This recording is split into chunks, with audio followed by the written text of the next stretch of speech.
He said that in his book, The Vision, many years ago. At least I think it was in his book, The Vision. If it wasn't that, it was another prophecy. And probably now that I've said that, somebody's going to make me have to find it, which I'll do. But these cultures, they believe. So if you're talking about Viracocha of the Inca, Kulkulcan and Bolanyactecu of the Maya, Quetzalcoatl of the Aztec, they believed that these gods would return at the end of their calendar date, the year 2012. But what Flynn did was, first of all, he recognized, oh, it's almost 11. Are we quitting at 11? No, we're going on. You don't know that. Now, from now on, time will be no more. Steve and Tom, let me make an announcement to those that are listening on Blog Talk. You want to switch over to OmegaManRadio.com. That's the live, uncensored stream. Blog Talk will go off at the 3-hour mark for the stream, although you can still listen to it at OmegaManRadio.com, so no worries. Keep going.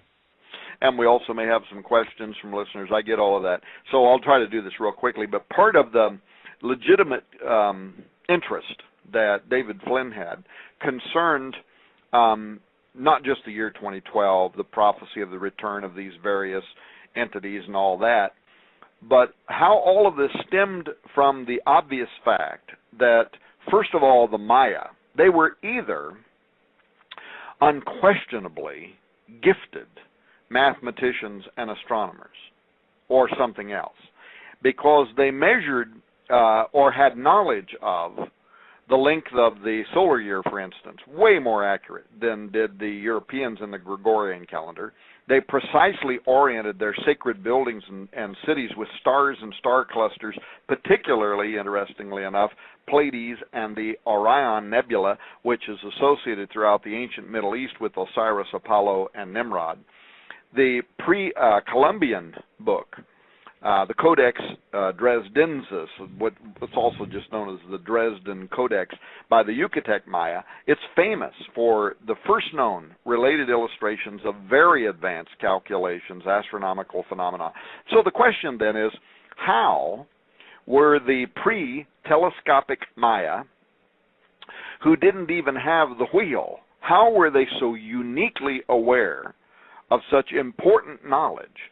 And that's what's unclear. So that was what implied to a guy like David Flynn that there is a mystery here that needs to be solved. And what David discovered through a tremendous amount of research was that the Maya, the Aztecs, the Mesoamericans, they themselves, as well as did many other archaic cultures, they credited that knowledge as having been brought to them by ancient gods that came to the earth.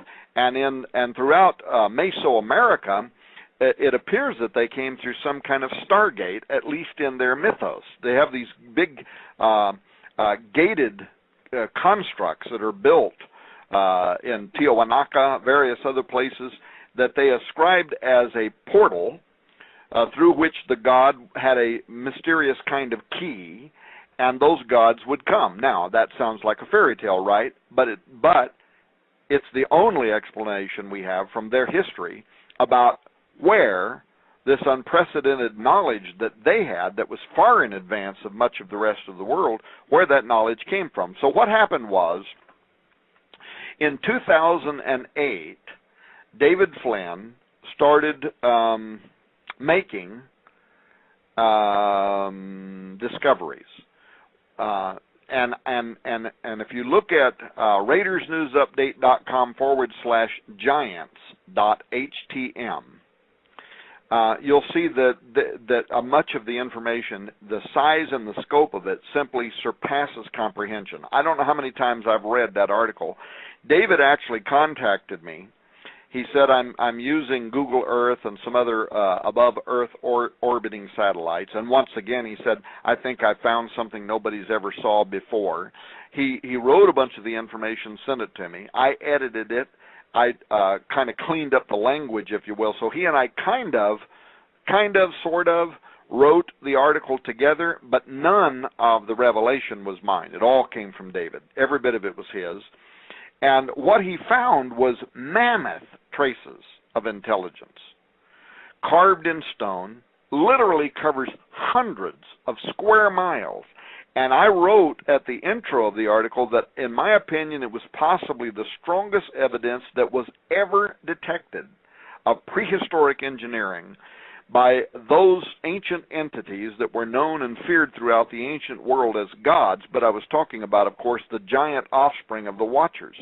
Because what David did was, in similar fashion to how modern archaeologists, have recently found ruins of hidden Mayan temples in the Guatemalan jungle using these satellites, well, David, he used Earth-orbiting satellites, and he imaged this vast network of patterns that surround Lake Titicaca in Bolivia, South America. They extend over 100 miles south into the Bolivian desert.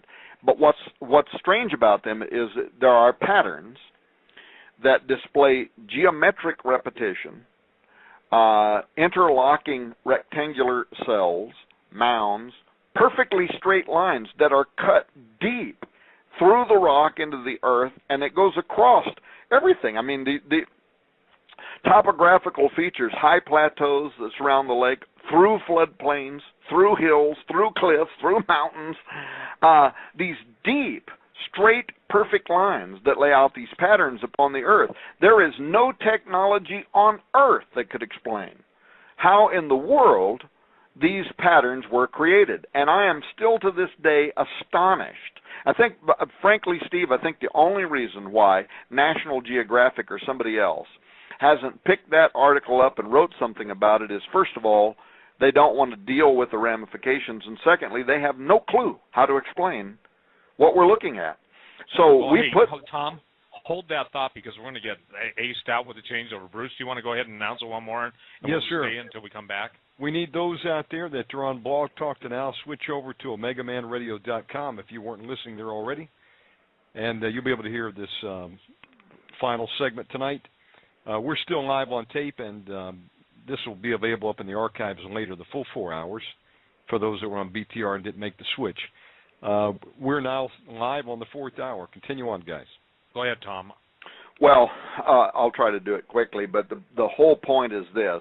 12 miles south of Lake Titicaca, located within the center of an array of geoglyphs, there are megalithic ruins. There at Tiahuanaco. Many people are aware of these, by the way, and other New Agers have written about it. It's actually known as the American Stonehenge, the Baalbek of the New World. That's one of the titles that's given to it. And if you know anything about Baalbek, you've got these enormous stones protruding up out of the earth. You've got the what do they call it, the stairway of the giants there, where you've got a stairway going up into what at one time, prehistorically, was a giant temple. And in order to make those steps fit your natural stride, you would have had to have been just enormous, something like 18, 20 feet tall, whatever, for those steps to relate, to a normal stride walking up. And by the way, Tom, the guy that has actually Dr. Muldeshef is one of the, Ernest Muldeshef is one of the most famous eye surgeons in the world, the only man to ever, I bet, transplant a complete an eyeball, even into the optic nerve. I mean, that's pretty good. He took one of Russia's most famous physiologists, okay? Actually, I think it was a professor at one of the universities, and he took him to Baalbek. And they actually have the footprints in that thing, and when I tell you the footprint, they have footprints that are in limestone that are huge. When I say huge, I'm not talking 36, I'm not even talking 48 inches, I'm talking somewhere close to 5 and 6 feet. Baalbek also has the largest single quarried stone in the history of the world, and it's called Stone of the Pregnant Woman.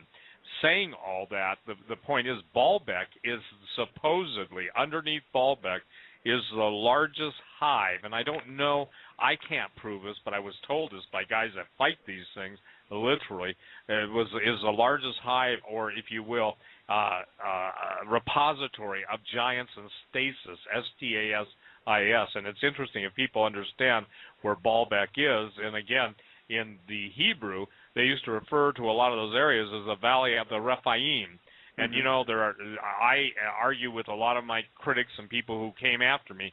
The Rephaim are the giants. The Nephilim are the fallen ones. And I make the distinction again that giants are not demons. Demons are not giants. The book of Enoch teaches that the demon spirits just came from the if you will, the murdered or the giants that were slain, and that as these giants that were slain, their bodies are reconstituted through genetic engineering, these demon spirits will enter back into them, reanimating the body, and they got long memories, and they got the same appetite for flesh, that they've always had. So it's interesting, isn't it? We hear about certain national soft drinks using aborted fetuses and stuff. See, what I'm trying to say, ladies and gentlemen, our entire atmosphere is being reconfigured for these things to return.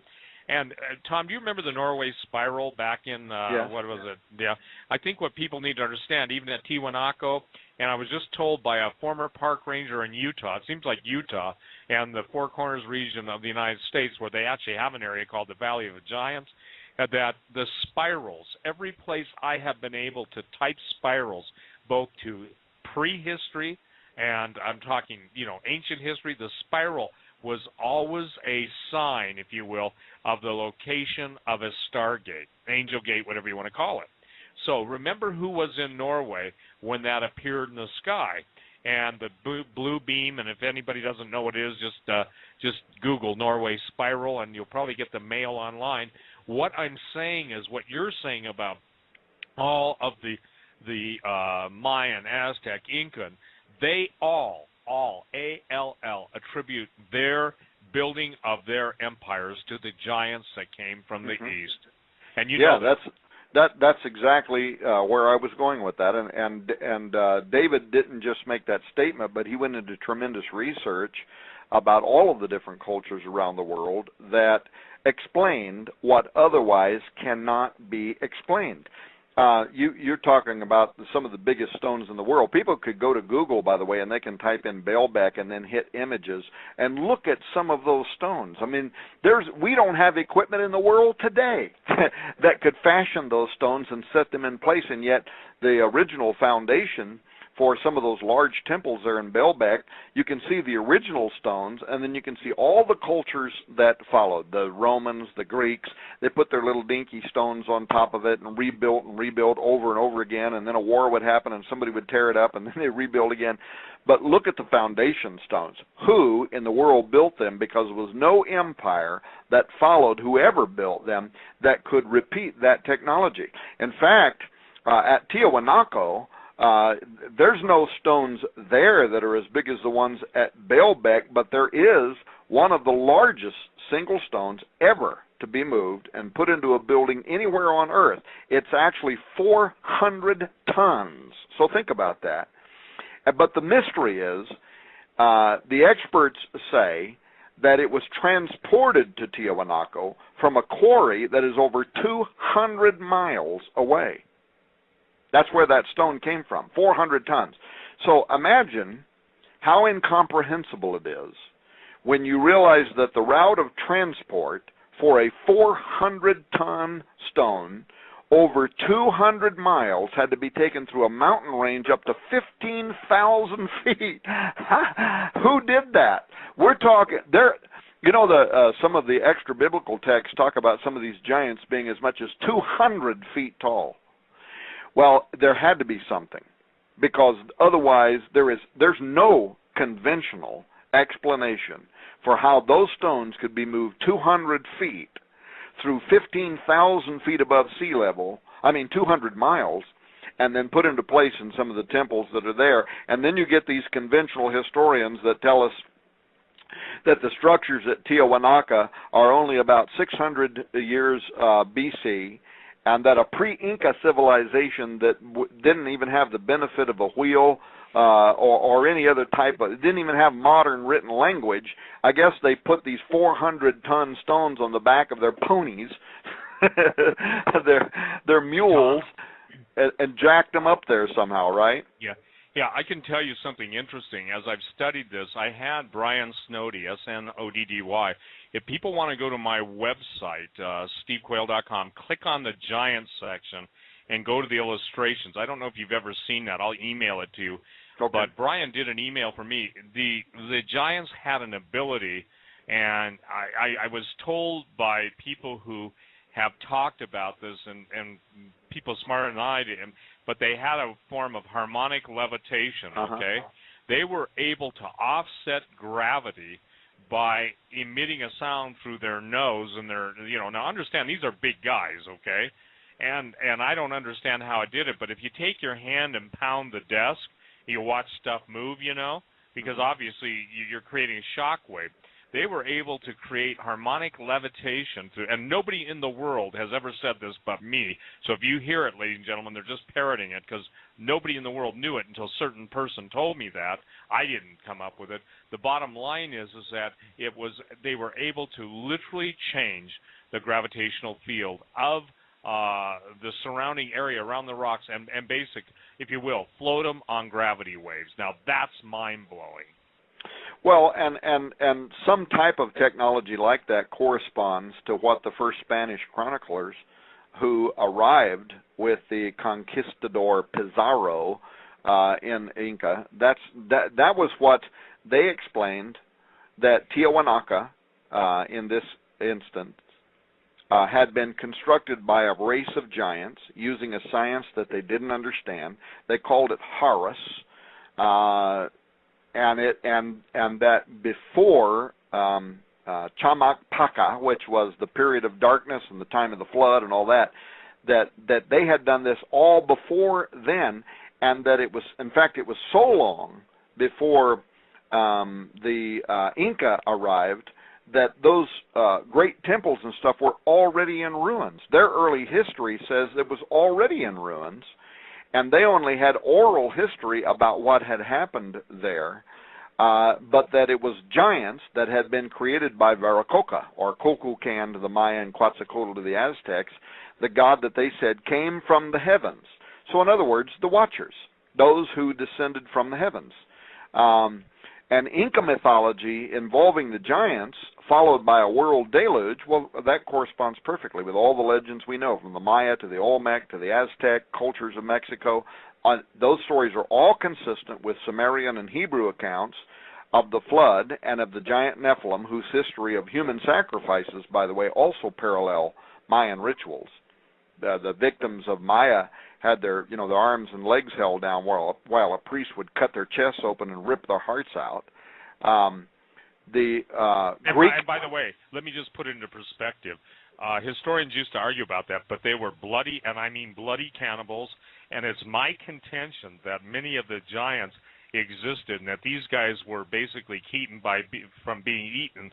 The priesthood would keep from being eaten by the giants that were alive during those days by feeding them, and feeding them the sacrificed bodies, etc. On the heart. They probably ate the heart. But I think what's important for people to understand is Pizarro. What was the name of his chronicler, the Catholic priest? Oh, yeah, I want to say Jimenez or something. I don't know. Yeah, but anyway, it was something like that, and he basically told of an encounter where he and Pizarro and the men went into, and that the women had been forcibly, and I'm sorry to be gross, but split open by the giants raping them, and that they said God in heaven sent lightning bolts, and the Indians literally showed all of the, if you will, the faces of the rocks that were scorched with lightning bolts, and literally destroyed those giants on the spot. Now that's pretty interesting, okay? Because this isn't, this is before the Sci-Fi Channel, of course, and this is before the skeptics could get on their computers. But the point is that's 1590? I mean, it's really old chronicles, and these people aren't sitting there trying to say, gee, I'm bored in a new land where people cut people's hearts out and behead them and then toss their carcasses to giants. I mean, these guys were, if you will, they were the news reporters of their day, and they hadn't been bought off by the foundations of the world to control them. So the point is that they were telling what they were being told by the natives. Now, that's a first-hand account.